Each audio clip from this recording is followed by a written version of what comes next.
Ladies and gentlemen, boys and girls, children of all ages, today is a day that you have long been waiting for, season 2 of Because You Watched Whoosh! Starcrash. Dr. Alan Berres, Michael Clink, the adjunct with the mostest, and myself. Kind of rhyme.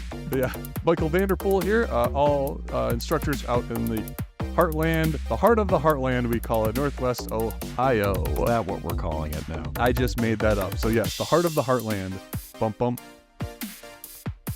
The heart of rock and roll is still beating. Well, except not anymore. Huey Lewis is... I digress. All right, so we are here today to talk about what I argue is the worst movie of all time, Supergirl the movie. And I have a rebuttal for that. We'll save it And I for... have a double rebuttal. Yes. It is a terrible movie, but it is not the worst movie of all time. So save it for the... We saved it for the podcast, and here we are. We're going to podcast. But I think I'd like to lay down a couple, not really ground rules, but a couple things I think that we have to clarify, right? Number one is... What is a superhero film, right? What makes a superhero film, or movie in the case of movies, like probably what we're going to be watching? So on my way here, I was wondering that myself, because does it include a secret identity? Does it include secret identities, somebody saving somebody else, maybe a cape involved at some point, a mask possibly? This gets tricky, right? Because is Luke Skywalker a superhero? Well, Based on the fact he has super force powers, but then again, now he doesn't have a secret identity. So it gets kind of muddy really quick. I would argue actually that all that goes with Darth Vader. Secret identity, has a cape, saves the day at the end. Commits massive genocide. Don't worry about that. So we're not worried about that. Don't worry about it, Mark. Oh, don't worry about it. Well, because this was a question, as I was fortunate enough during pursuit of my bachelor's in English to take a lot of film classes, I wanted to write a book about superhero films in the 90s, which probably would have made me more famous than I am today if I'd have actually done that, right? And one of the big questions was what constituted a superhero film. So I'm interested in your perspective, Alan. This has got to be something talked about in pop culture, right? Yeah, the other angle is that the villain in a superhero film, it's usually a criminal of some sort. Now, the Marvel movies kind of break away from that, which is interesting, the big event stuff. But when we're talking about superhero stuff in the kind of stuff we're going to be watching here, crime is often the enemy. Although, against Supergirl breaks that as well. But I'm thinking Batman, I'm thinking there's frequent, then Spider-Man, usually there's a crime element as well. So that's not a necessary criteria, but it's another one that we can add to the mix. Also, some kind of superhuman ability. Okay. Even if it is, in the case of Batman, say his superhuman ability to plan and be a terrifying to all who love him. Well, he's been known as, now I guess he's been considered a metahuman. Alan, we'll have to get you just a little bit closer as well. Sorry. Yeah. He's been considered a metahuman just because of his intellect. Right. So his I thought it was his bank account. Well, that's a side note there, but yeah. But so crime meaning what? Usually, I'm thinking like some of the what they now will refer to in comics as like a street level superhero is usually some kind of vigilante who will stop from anything from purse snatchers all the way up to a supervillain. Okay. So I'm thinking like Daredevil fits into this, Batman to a certain extent, the whole Bat family, if we want to get into the whole DC bigger Bat universe. Trying to think, Spider-Man's usually in that kind of category too. I'm thinking like the role of like somebody like the Kingpin in particular. A lot of the classic Spidey villains are crime bosses too. So I think we've had a really good comparison here that or case to analyze, not too deeply, because dear God, there's not enough time for that. But Right. The Punisher, is the Punisher a superhero? Well, he doesn't have superpowers. He does have the superhuman ability to plan, and Okay, he's Batman. depending on who's Without the writing him, Yeah. he's he kind of has like ridiculous plot armor too. Like all the other heroes, right? Right. Like It always Superman depends on is- who's being featured Yeah. in the... So for this podcast here, as we explore the not so well known superhero films from the past and maybe trickle into a little bit of the present, what are we going to use as our definition for a superhero film? I have an idea. Well, let's hear it. Blank Man. I don't even know what that is. I've heard of it, but I don't know if Is it Marlon Waynes or Damon Waynes? Damon Waynes. It's Damon Waynes. Damon Waynes is a nerd that invents things. His grandma gets killed by... I do remember that. Yeah. So that is the stereotypical superhero film, I would think. So what are then the criteria then that we're He has a secret identity. He's trying to stop crime because of a family member has been killed. Okay. He uses his power, which is intellect, to create his assortment of gadgets to fight the crime. And he is avenging the said death, too, along with trying to just fight crime in general. So it's interesting, right? Because some of this goes back to Greek and other mythology, right? Where you have gods, demigods, and even some men who are considered superheroes in mythology. Yep. Right. Okay. Kind of, but I mean, you even go with like Hercules, which is technically a hero, but how did he start out? Well, he murdered his family in a rage. Oh, that's... So I'm thinking my Darth Vader theory is looking pretty good right about now. Yeah. Well, from my point of view, what is it? From my point of view, the Jedi are evil. Yes, there we go. That was it. So anyway, levels look good. Everything looks good. I think we're cool with superheroes as a definition. Again, there's exceptions to every rule, so we don't want to string out this debate because I just don't. The other thing, as my premise here or statement that Supergirl is the worst movie of all time. Yes, it's a little bit of an exaggeration, but I think, thanks, Clink. But I think that one of the things I want to do, right, as we talk about this is like, there's lots of bad movies. Right. There's different classifications, so bad it's good, so bad it's funny, and then there's just bad, and then there's horrible, and then there's unwatchable, right? Bad movies are not unwatchable movies. We proved that last season. Yes, Galaxy Lords. Which I did not finish watching. You're right. Galaxy Lords is unwatchable. Yes, thank you. It is terrible. Thank you. Stop being the contrarian. I know you want to say something. Don't even do it, Clink. So that said, though, I think that one of the things to consider when gauging how bad a movie is how much of the talent, time, and energy that went into it was wasted. And that is why, and I think we'll use this to get into Supergirl, right? This movie should not have been what it is. I totally agree. This entire movie is one big WTF moment. So in the past, last season we talked about, because we watched Starcrash, we tried to talk about what the film was compared to Starcrash, whether it accomplished what it wanted to do, and then devolved into WTF moments. Skipping all the rest of that right now for this podcast. WTF this entire thing. It is one big, huge, contrived story where everything is contrived, nothing seems real, and it just sucks major. So let me use an example. So those of you playing along at home, you might be familiar with the career of a fellow named Matt Frewer. Now, Matt Frewer, you might not recognize his name, but as soon as I say another name, children of the 80s, you will recognize him. Max Headroom. Oh, yeah. Oh, nice. He was in the movie. Matt Frewer Yeah. is a random truck driving rapist who shows up, and That's Max Headroom? that is Yeah. Max Headroom. Wow. Yeah.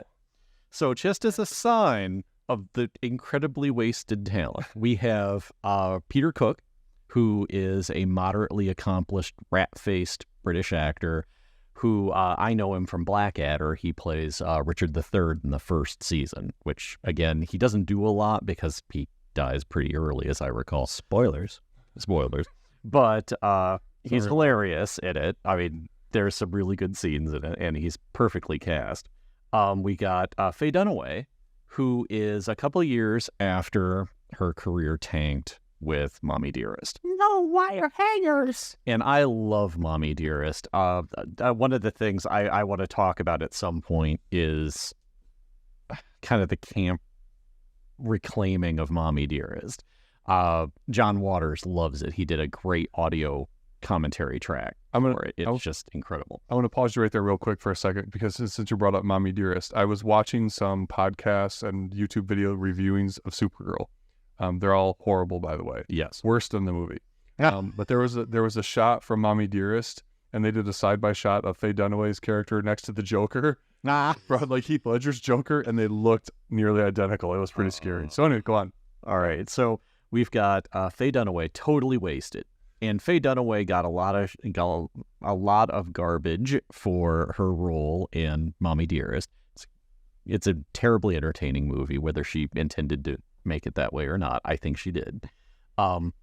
We got Brenda Vaccaro as her awful wisecracking sidekick, who is just cringeworthy every time she opens her mouth.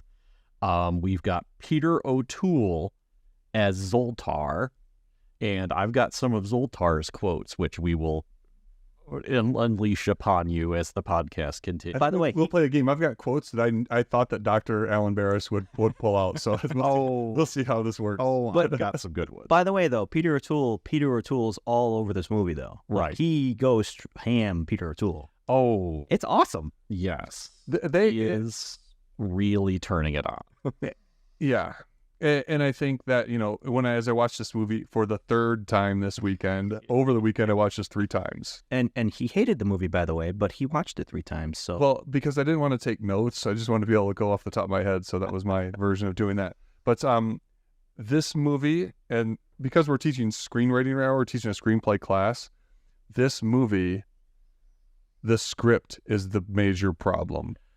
Yes. It is a horrible contrivance. Everything is contrived. I mean, in film, everything is contrived anyway, because you have to for the efficiency of the story. But this, stage and for novels. Yeah, exactly. Like, everybody has to be related to somebody somehow in order for it to make sense, I guess. But this movie, everything is contrived. From her deciding automatically, because she saw some softball players, that she wanted to go to school, even though her family and entire race was in danger, to end up bunking with Lois Lane's sister, who just so happened that Jimmy Olsen was coming to stay that weekend. Like, everything is contrived in this film. God, Jimmy, so bad. I want to dump that kid's book so bad. Yeah. Which, did you notice, Jimmy Olsen, I'm going to do this now, is Marty McFly's older brother in Back to the Future? What? He works at McDonald's. That would be why I would recognize him. Yeah. Well, are you sure? Are you sure that's not Do you want Judge Reinhold? I've got another Back to the Future reference later on. I'm sure you do. Endless. What else do you have, Alan? The big thing, one of the things we should probably think about when we're thinking about whether a superhero movie is good or not, too, is villain selection. And so the textbook example of this for me was Suicide Squad. Now, Suicide Squad is debatably a terrible movie or a watchable movie. It depends on your perspective and what you're paying attention to. Or how much of the movie you're actually watching. Like, Right. up until a certain part, it's pretty good. Yeah. The problem is the villain, because the Suicide Squad is a very street-level kind of organization, and there's really no, like, cosmic powerhouses on it. And then they go up against a cosmic threat. And it's like, why? Right. Why are we not going up against something we could beat up, since we're all good at beating things up? Right. Here, a magician as a villain for a Kryptonian is actually a good idea, weirdly enough, because as bad as the magic stuff in this is,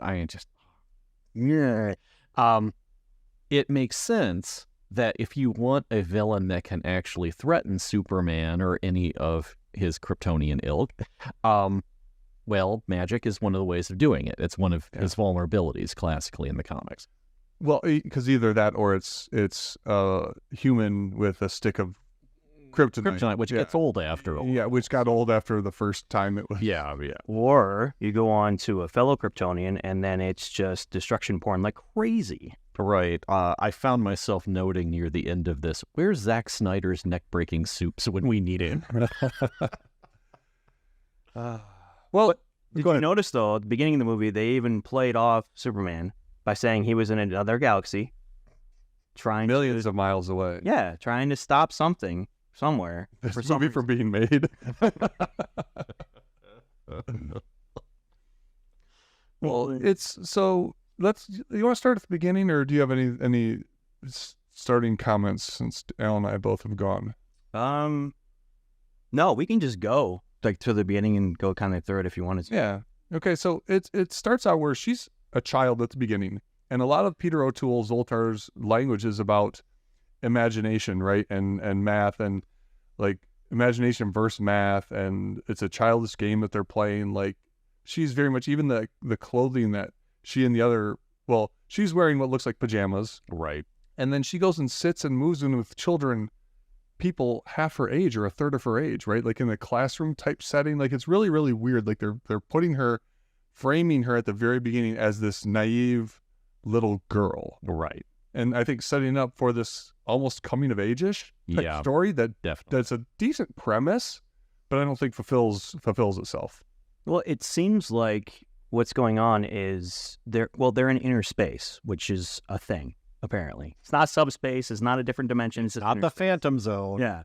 And That's different. it's not inner space as in they're going inside somebody. That's a different movie altogether. But what they're doing... Is that Dennis Quaid? Yeah. What they're doing is they're kind of showing, I guess, that this is a nice society. This is a peaceful society. She's innocent. Protected by plastic wrap. Well, yeah, it's okay. Just don't. When there's no enemy threats, then you can build your house out of twigs and... And they have their entire society based on the Omega Hedron, which is just a ball that spins and lights up. And that's their power source. And it's easily attainable because... And easily losable. Yeah.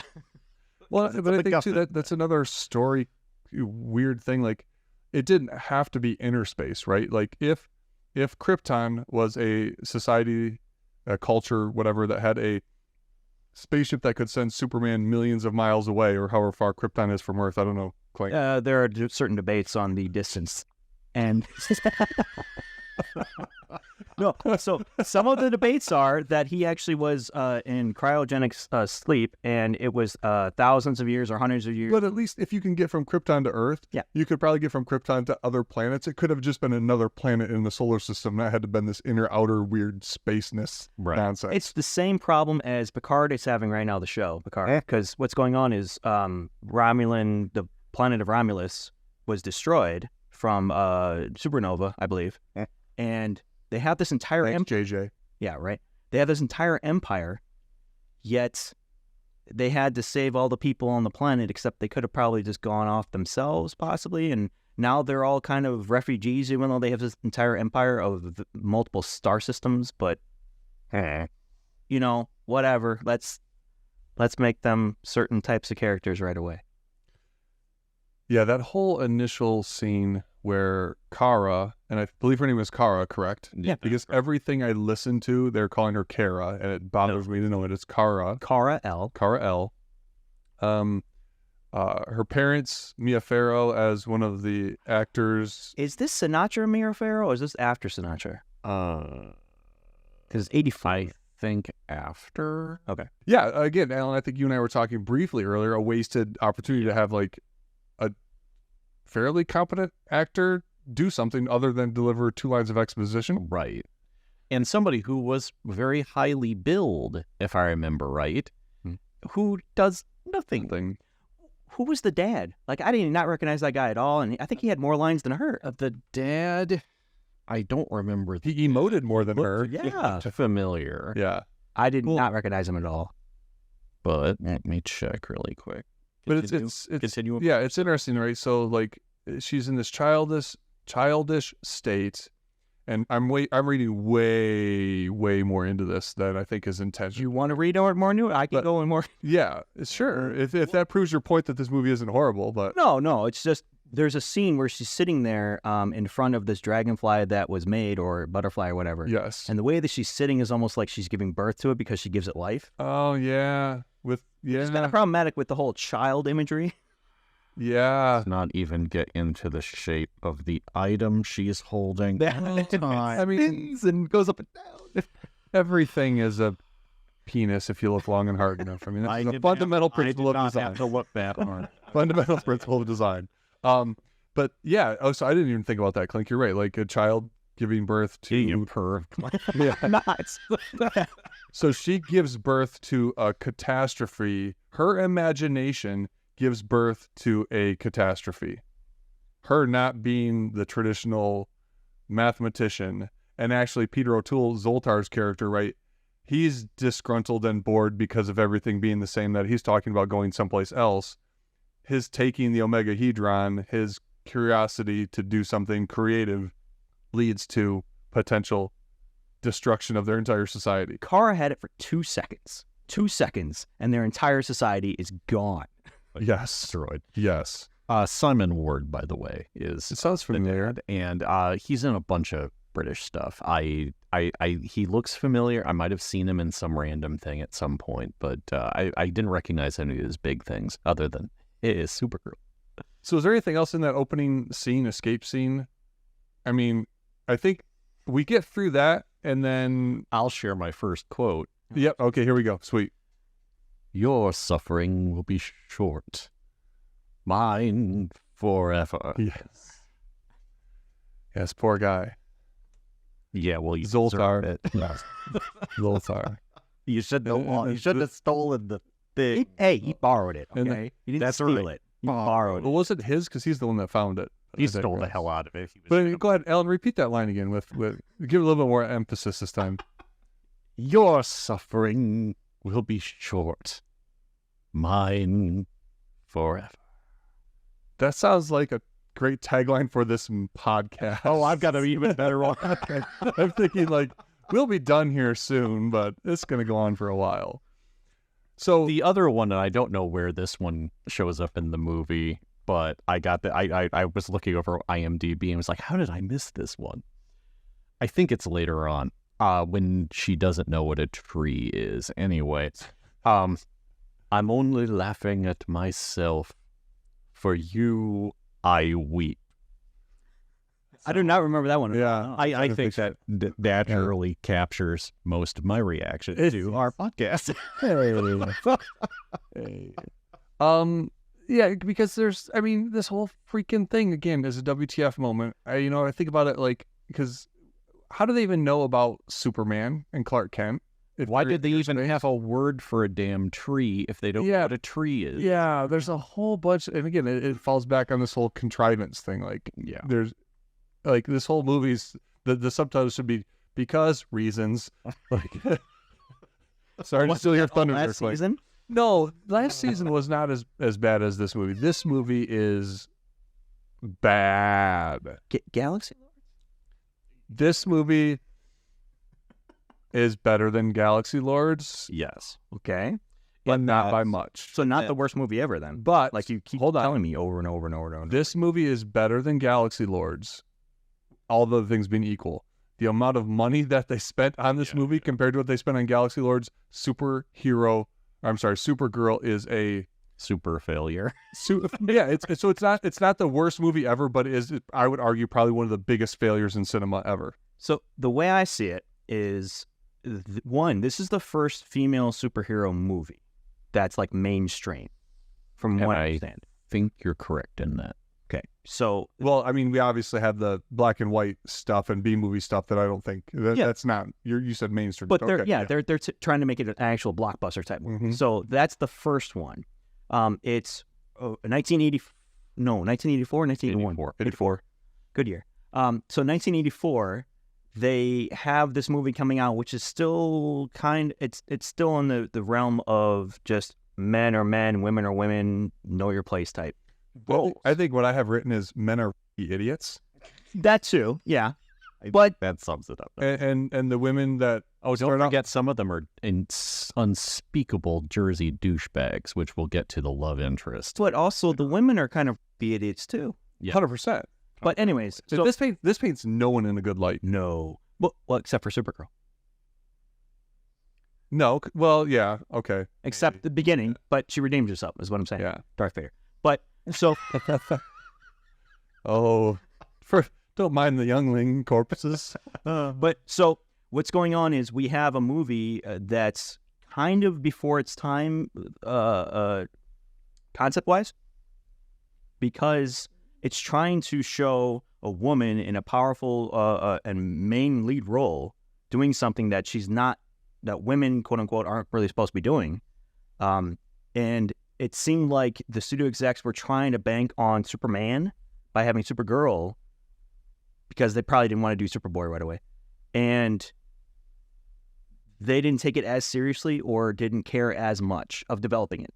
I don't know if it's not caring as much, or is it's just, you know, if you look at the Salkins and the writer of this film, and they ruined Superboy soon enough. Yeah. They're the ones who are responsible for the '90s syndicated. I think what this film is it's written by guys who think that women should be written differently, if that makes any sense. Yeah. And yes, they should be written somewhat differently because they are different. But even the females in this are the Selena, the villain, wants to take over the world until she sees a shirtless guy and decides that that's her big conquest now, is making this guy fall in love with her. Which is the first be seen by the woman, because she tries to manipulate him. Gives him date rape drugs, right? I mean, and then makes him fall in love with her, or try to, anyways. And I've got a note there. My comment in the notes at that point is, Fay Dunnaway, who can't score a random Jersey douche. So we skipped a whole bunch of WTF moments to kind of jumping ahead, but that's whatever. Bear with us, Mom. When Kara is going from inner space to Earth, she's in a sphere traveling through stuff, water, whatever, umbilical cord, I don't know. And one shot, she is wearing her night slipper robe, whatever you want to call it, night slipper robe. The second shot, cut away, cut back, and she's wearing a full Supergirl outfit that she would have no idea what it looks like or how does she know? Inner space versus outer space, they change. And and then for some reason, even though her and the Omegahedron originate from the same space, the Omegahedron comes from the sky, and Supergirl comes up through water, yet lands on the surface completely dry. And not even in the sphere, like it pops out of the sphere and flies up as her only physical form through the water, yet is dry. Look, I said I liked this movie. I did not say this was a perfect movie. And there are problems with the clothes changing randomly. Like, she'll fly through a window later on in the movie, and it's just instantaneous, which is insane. Which raises the one problem that I think fanboys have with the Superman movies of this era, and that is the random powers. I'm thinking the classic one, is it from the first or second Superman, where he peels his emblem off? Yes, that's what I was thinking of the entire time. Like, it's just weird. You don't remember? Crap. No. That's how he beats Zod and his cohorts. You mean when he murders Zod? No, that's a different Man movie. of Steel. That's a different movie. No. That's Zack Snyder neck breaking. No. Superman. No. You're talking about the Donner cut? Yeah. Well, he kills the one guy because the one guy no longer has his superpowers. I can't remember Zod or the other one. And Superman punches him and he flies miles. That dude is dead. Superman kills people. well, and at the end of the movie, he goes back after he gets his powers, and he starts a bar fight with that one guy that beat him up the time before, which is whatever. That's messed up. Anyway, but there's that, and there's also the kiss. Superman can kiss people and make them forget things. Oh, yeah. And again, with the window transition, the window costume change, and this is another one of those. Where'd you get that one from? Yeah. Because she could easily spin around like Wonder Woman or just be super fast like Superman. Now, there's no consideration to continuity as well. I mean, as a whole, right? Yeah. Fay Dunnaway pulls the little statue out or the case that holds, so she decides to put the Omegahedron in that grows for some reason out one way, and then cut next shot, it's facing the other way. Like all kinds of little continuity stuff. Just the script person wasn't doing their job. No one did their job. Helen Slater, is that her name? Helen Slater did all right. That was her first role. I thought she did fairly well for her considering first role. She's totally, like, the camera's pointed at her constantly. She's the star of the entire thing. Not bad. There were only a couple times, and I was like, and I can't remember. I don't think I wrote it down. I was like, wow, she's really like, and it's probably one of those leaning in moments. Oh yeah, one of those. Yeah. I will say they perfected the flying with Superman and Superman 2. I think they did a pretty good job. This is like 1980. Some of the wire work looks pretty good, and apparently she did a lot of training for that. Yeah. IMDb noted like 3 hours a day, something like that. But then when it switches over to the green screen, it's kind of... But I just took it as that was 1984. Yeah. I don't know how it would look. My biggest issue was Project myself back to that. Yeah, I know. my biggest issue was that her cape didn't follow the rules of gravity the same way her hair did. When she did that little flip, Yeah. somersault, whatever, and her hair falls down, but her cape, just the two little ends flap down, but the rest of it stays flat to her Well, back. that's where the wires are connected. Duh. Yes. That's why the Snyders, for Batman and Superman, they never had an actual cape on. They always had a CGI I cape. have a real question. Does Superman actually fly, or does he just jump really high? He actually flies. There's also a theory. Nerd. There's also a theory, too, that he actually controls the gravity around him. That's why, like, Zack Snyder's one where he's flying for the first time, the rocks kind of float. Yeah. So he's not really flying. He's just controlling gravity to where he can fly. At least Interesting. it's something of an explanation. Yeah. Okay. I was just curious. Go on. So the biggest problem I have is, and this is going to be comic book nerdy stuff, Superman reacts to the sun an allergic reaction. So the powers he gets is an allergic reaction to the sun. Okay. So that's how he got his powers, and then he's super dense because he was around a red sun and he needed to be super dense, so he got that stuff too. She comes on the planet, not even 2 seconds later, doesn't even see the sun, can fly, can do all this other stuff. I mean, it does kind of it does kind of slowly build up, but not like super slow. Like Superman has been living on this planet For a while. for what, 28, 29 years or something before he becomes Superman, and he builds up that the sunlight in his cells. And Yeah, this is just a bad movie all the way around. but then also with the Phantom Zone. One quick question, going back to our Max Headroom character. Sorry, Yeah. just a side note, and Phantom Zone is much deeper than this. Why on earth, if you're going to use product placement in a film like A&W did, why on earth would the first time we see your logo be it on the T-shirt of? I just so It seems like I didn't even notice that. it seems like Warner Brothers is having an issue with product placement because there's that, and then McDonald's for the second Batman Returns, where Danny DeVito is eating McDonald's and black stuff comes out of his mouth. yeah. That's one of the Tim Burton says that's one of the reasons why he was not asked back for Batman 3. Because McDonald's got mad at him. Yeah, it's fun, but I'm looking back at my notes, and WTF appears more than anything else. Second, So and then stupid, STOOPID. I actually spelled stupid that way. As I took notes on this film. So you watched it 3 times and Yes, didn't have to take notes. but I still took notes. Yeah, Yeah. I'm a dichotomy, Clink. I can never be happy. It's okay. Great time for my wife too. My question, Yes. kind of not the first one, but one of my Hold on. questions. We never saw you ? What WTF? This is a world where Superman exists. I hate this movie. I'm studying my notes. Go ahead. We're off script. Who cares? Well, so the Omega Hedron comes down, and Fay Dunnaway, Selena picks it up and knows exactly what to do with it. Contrivance. Well, Yes. and another problem I have just personally is the guy that we meet. I forget his name. Is super rich. Nigel or whatever. Nigel, yeah. He's a professor, so again, contrivance. No. So he's Obviously, it's super. Yes. super rich, but he works at a boarding school. Meanwhile, I'm an adjunct. I don't know what a paycheck is. So sometimes I just volunteer here. Yes. Well, Like right now. okay, the whole school thing though. Yeah. Like your world's in danger, yet you're gonna go to decide that you're gonna go on the side B story of attending an all girls boarding school just so that they can have some G-rated Porky's hijinks. I love it. We've devolved into just pure nonsense, just like this film warrants. Yes. Wait, what other notes do we have? Because we got time, but So Krypton is destroyed. That's why Superman came to Earth. Yes. The Kryptonians know of Earth. somehow this society of Kryptonians is in inner space, but they know of Krypton being destroyed, and they know of Superman going to Earth. And then Kara gets there, and she knows of Clark Kent being Superman. Yeah. I don't understand. Recognize the image of him in the poster. Yeah.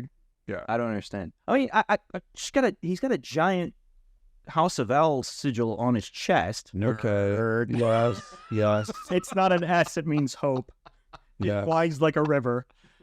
Some say love. So, okay. Not worst movie ever, but a really, really horrible movie. Love Potion number 9. Whoa. This guy walking down the road, stumbling, mumbling, so he doesn't see anybody, gets tracked down by a freaking claw truck, whatever those things are called. Magic.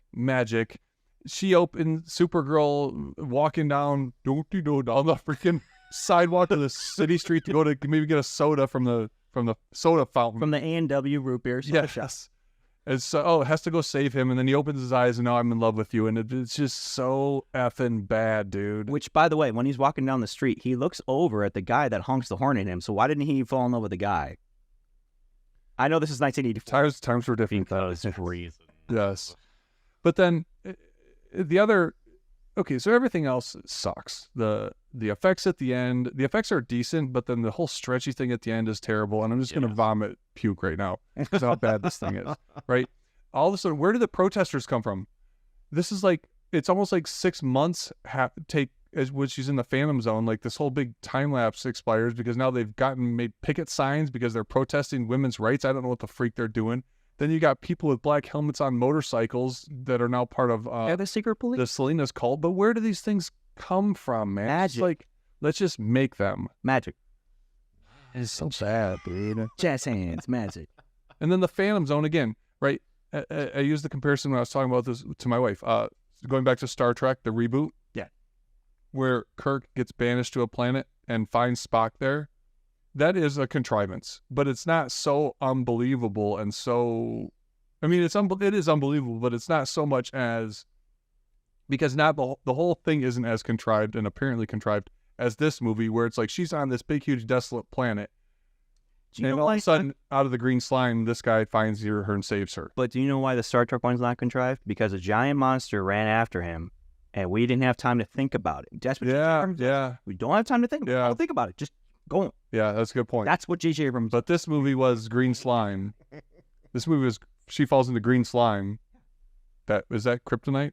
Because she lost her powers. Oh, it's not kryptonite. It's just she's not around the sun, which is my second point to Superman with his cells is like a battery with solar radiation. So even when he's away from the sun, he still has his powers for a little while, and then they kind of go away. So she should still kind of retain some of, but anyways, that's just me being, expecting a movie that doesn't suck.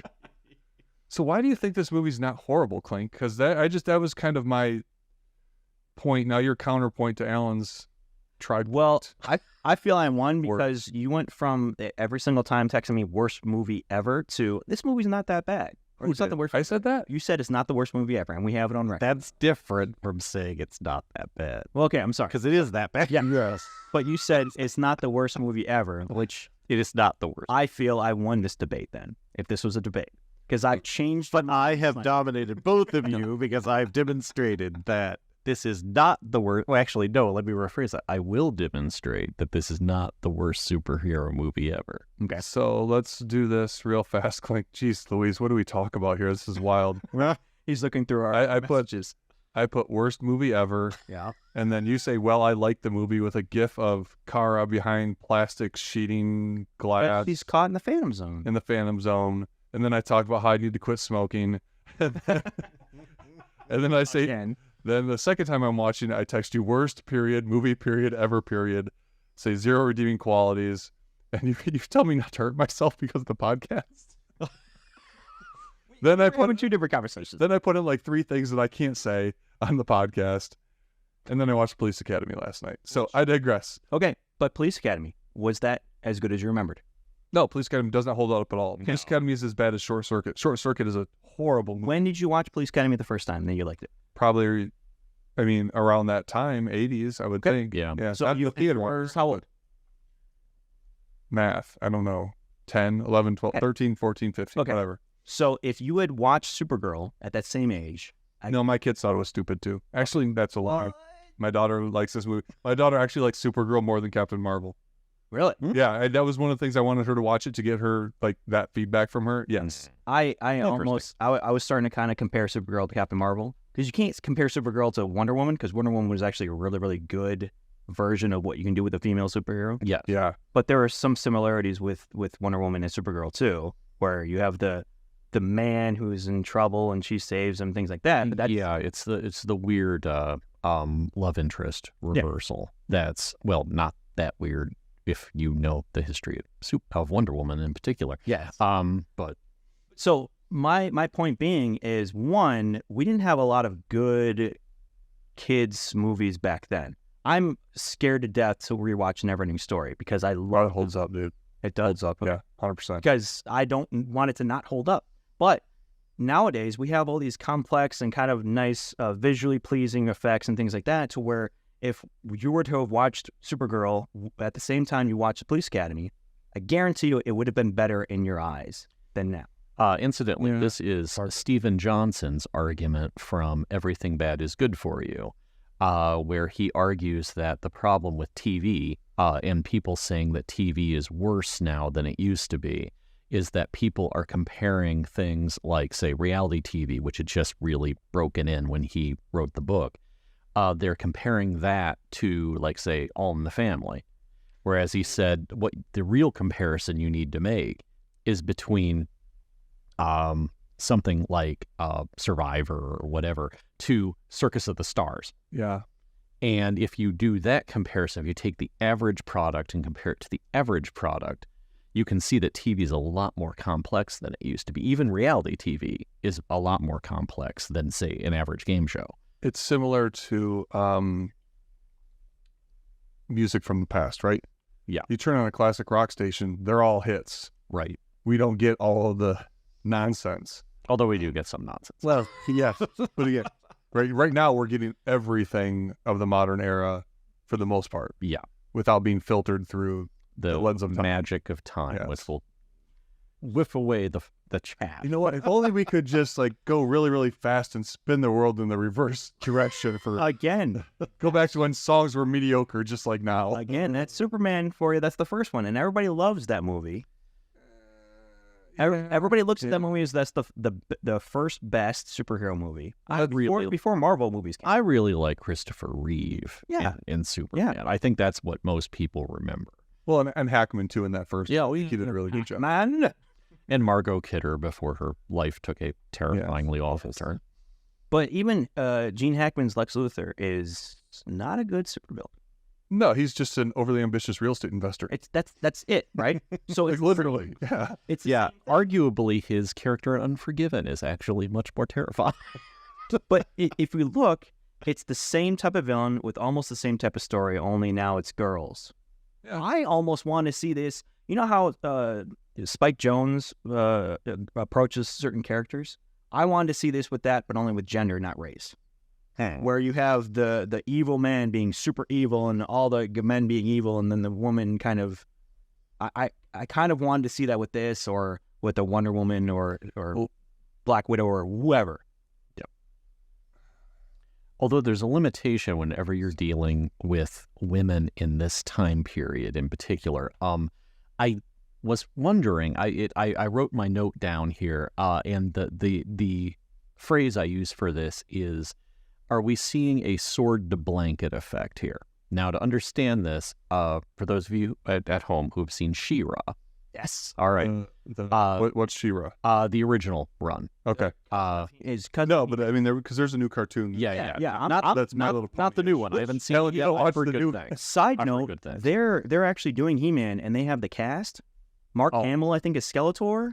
His And voice. also Alan Oppenheimer, the original voice of Skeletor, as Mossman. Yeah. And Kevin Conroy is in it, and Yeah. Sarah Michelle Gellar, which I'm excited about. But Just really A+. yes. Anyways, It's going to be nuts. So I think I want to credit this to J. Michael Straczynski, who actually wrote, the guy behind Babylon 5, who actually wrote for She-Ra. It was his big break. Wow. And it's one of the reasons that She-Ra actually gets at some interesting stuff that He-Man kind of doesn't. Not terribly well. I mean, they had limitations. But one of the things that they had to work with was the idea that She-Ra could not actually attack people. So you won't see She-Ra using her sword to actually swing at people very much. And you won't see that with He-Man either. Yeah. But it's even less. And a lot of the time, one of the things they introduced for She-Ra, very specifically so she would not be as violent a character as He-Man, was the idea that she could change her sword shape. So, and apparently the writers thought this was so stupid that they started messing around with it. And they started like doing ridiculous things. And one of the examples that they bring up in one of the interviews for the on the DVD was sword to blanket. It's the same thing with the X-Men and Spider-Man show in the mid-90s. Like Wolverine pops out his claws. Oh, yeah. And then he puts them back in and he punches somebody. Right. Or Spider-Man never actually throws a punch. Right. In all 7 seasons. Right, because he punched someone's head off, yes. Yeah. But again, we got this idea that with women in particular in this time period, there's even more of an aversion to trying to show violence. And I was trying to keep track of the number of moments in which Supergirl actually like uses her strength. Yeah, like in any kind of way. Yeah, that's pretty much the only one I can think of. And it's right near the beginning. So I don't know. Maybe it was like, okay, now we're fine. Well, because maybe that gets boring after a while. She uses her heat rays to make a dead flower bloom at the beginning. Slightly heats it up. Sort of blanket. Anyway, so I find myself wondering if I go back and watch it, if there might be some more sword to blanket moments. Well, and I don't know, Alan, if this relates at all, but you remember at the climax when she has to fight to finally defeat the big bad? Yeah. It is 3 male voices that inspire her to have the strength. She says something like, I can't do it. I can't do this. And then Zoltar's voice says something like, yes, you can, whatever. And then then the British guy says something empowering to her. And then Ethan also does something that helps her to fight him. Like, her success is on the inspiration and efforts of 3 men. And oh my God, do I hate Ethan. He's such a non-entity. And the only good thing about him is that he actually has a purple velvet suit near the end that I want to beat him up and steal. Okay, so I think I ended that with WTF is this shite. What? I might have been drinking. Rise of Skywalker. Yeah. At the end. There is a lot of similarities to Rey, to Kara. Yeah, because you have all those voices. Yeah. Ahsoka wasn't. Yeah, there was one. Ahsoka was in there. Yes. Okay, so Ahsoka, and then there was another master that was a female, but the rest of them, you had old and young Obi-Wan, which makes no sense whatsoever, except they just wanted to get the Ian McGregor in this credits. But at the end, did you catch how Supergirl defeated? Well, not at the end, but towards the end or towards the middle. She went up in the sky with that light pole, and it was lightning out. So she grabbed lightning. So she killed the monster with 1.21 gigawatts of electricity. Oh, Molly, you are a dirt. My comment on that is not how lightning works. Hey, Alan, I got a serious question for you. If somebody is in love, do they automatically start spewing out poetry and sonnets? Yes. What was that? Well, that is one of many reasons why I hated. Was that Shakespeare? Was it Romeo and Juliet? Because I think where it comes from might matter. Because I was so like cringing all the way through. You know, they wanted to get Travolta for that. Yeah, that's what I read that. Yeah, IMDb had that. I was like, you gotta be kidding me. That would have been amazing. That would have been even more of a terrifying train wreck. It's like, that's John Travolta at the kind of the height of his career still. Well, I mean, one of his... I guess by 84, he was kind of dropping off a little bit. But still, I mean, Pulp Fiction put him back up. That's right after Saturday Night Fever, for crying out loud. Like weird decisions all the way around with how they used people. Like, why is Fay Dunnaway a witch who can't pay her bills? Should have seen... And can't seduce a standard Jersey douchebag. Like, Fay Dunnaway is still a good-looking lady at this period. Yeah. Like, should have... Like, so much they could have done. And did you watch any of the Supergirl TV show stuff? I Maybe true? tried watching the first 3 episodes, but after the first episode, I'm like, this is garbage. Yeah. Like, you can show me, hey, women power, that's great. But if you keep saying it and just saying it and not really doing much about it, that's where it kind of gets me. Because you need to show me that this stuff is happening. You don't need to like shove it in my face as this is happening. Like with Wonder Woman, they did the movie. They did a great job with that because they just showed, hey, I'm going to do this, and they're like, whoa, you can't do that. You're a girl. Like, what does that matter? Like she's. It makes sense. It doesn't make sense to her because she knows she can do. Yeah, because she doesn't come from a world where those stereotypes exist. Yeah, and she knows she can do it. So when she goes to do something, she just does it because that's what strong people do. They just do the thing. Yeah. Why did she have to like take 3 passes behind trees to change her clothes? And when is changing clothes a superhero ability? Okay, so I'm just looking for a reference from the comics, Mr. Clink. well, okay, so with Superman and With any Kryptonian who has been exposed to the sun for 5 minutes, what should they be able to do? there's super speed. Yes. They do not, Super speed. Super typing speed. And knowing where things are filed. Yeah. right? Yes. And apparently printing things out is super speed, which okay. Anyways, so Superman himself can run into, telephone booth, which has windows all around, and change his clothing really quickly, right? Yeah. Wonder Woman, who's actually really fast in like this 70s TV show, spun around and changed clothing. Mhm. Now, that was actually a transformation sequence. Now, this is where we get into the difference between the hero changing clothes and a transformation sequence. And the clothes changing the hero. Yeah, right. Because like Spider-Man, Yeah. Spider-Man always has to like struggle with his outfit. He doesn't have any kind of thing like that.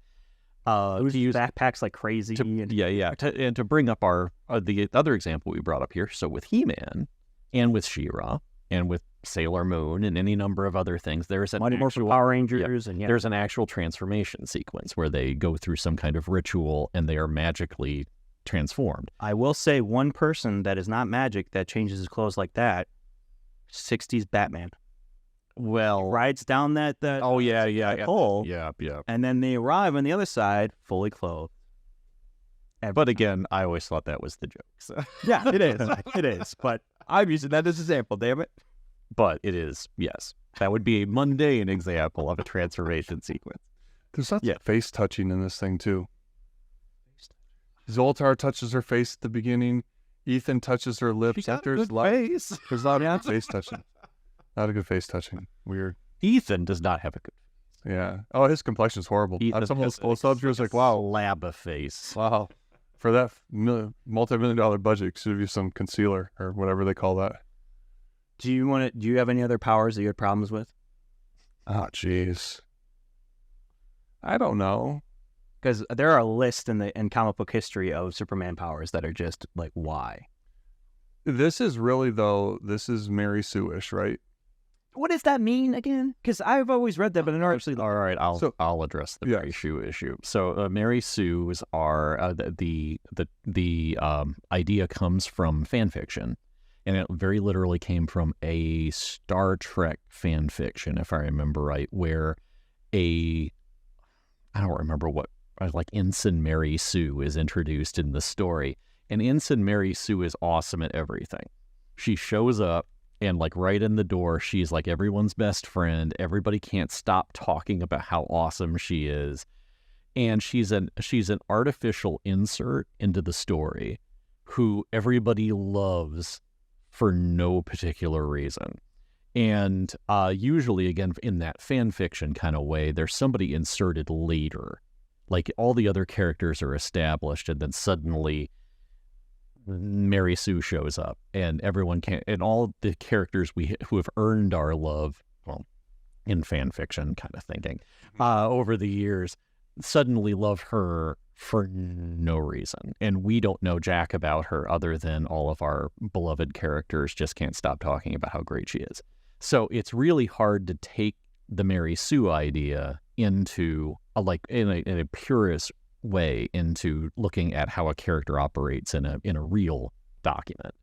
But you get a lot of people who argue that somebody like Rey from Star Wars is a Mary Sue, that she's too perfect right from the beginning. Now, And I don't know. I think there's plot reasons, but anyway. Well, I also think what happened is somebody called her that in like a Reddit, No, right. and then everybody picked up on it, and every single podcast about her after the fact. It's like that term. To use another term that gets, I think, misused an awful lot and has a really weird, crazy baggage attached to it, is the idea of fridging. The idea this comes out of crap, I can't remember which of the DC comics. Back in the really dark days of DC in the 90s, a hero, and God, we're going to be excoriated. I hope no nerds actually listen to this. I'm listening. One of the DC heroes comes back home and finds his girlfriend cut up in the fridge. And the idea is that fridging is supposedly when you use a character, a female character, almost always, you have their death that just acts as a plot device for everything else. And that character is only really important because they're going to die and motivate our hero. I disagree with the judgment, but I have heard people have the complaint about Deadpool 2, where Vanessa ends up getting fridged. Oh, shoot, I could hear all of it. I haven't seen Deadpool 2 yet. Don't worry. Okay. Because it I happens. had my headphones off, so I couldn't hear it. I couldn't hear it. It was her death. Her death happens right near the beginning. Don't worry about it, because then it motivates the rest of the story. It's not a spoiler. So we're all The end is a spoiler. We won't get into the end of the always movie. Oh, it's so good. we're almost up against it here. This has been an hour of the day. Is there anything else that we want to add into to sum up or maybe inspire us for next time? Is there going to be a next time?